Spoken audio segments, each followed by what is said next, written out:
I called an Uber, but the driver wasn't who he said he was, and now he's stalking me. I don't even know how to explain this, but I've been dealing with something really disturbing, and I'm honestly scared for my safety. Last Saturday, I went out to celebrate with some friends. We were drinking, and by the end of the night, I wasn't in any condition to drive, so I called an Uber to get home. The app said my driver's name was Mike, and that he was driving a black Honda Civic. He showed up quickly, I got in, and we didn't talk much during the ride. I was tired and just wanted to get home. He dropped me off at my house, and I went inside. But then, something weird started happening.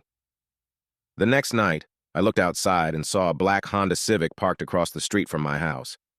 I didn't think too much of it at first. It's a common car, right? But then I kept seeing it, night after night, parked in the same spot. It would sit there for hours, no one getting in or out. I got more and more uneasy, and by the fourth night, I decided to check the license plate. I went outside, pretending to take out the trash, and wrote down the plate number before rushing back inside. The next morning, I called Uber. I told them about the driver, the black Honda Civic, and how I was concerned because the car had been parked outside my house for several nights. I gave them the license plate number, hoping they could help me figure out what was going on. That's when they told me something that made my stomach drop. They told me that Mike was in their system, but I had never been picked up by him. The driver who took me home that night had no connection to Uber at all. Apparently, the person who picked me up wasn't an Uber driver. He was just some random guy in a black Honda Civic. He had nothing to do with Uber. He didn't even know I was using the app. He was just a stranger who got in his car, drove me home, and has been stalking me ever since.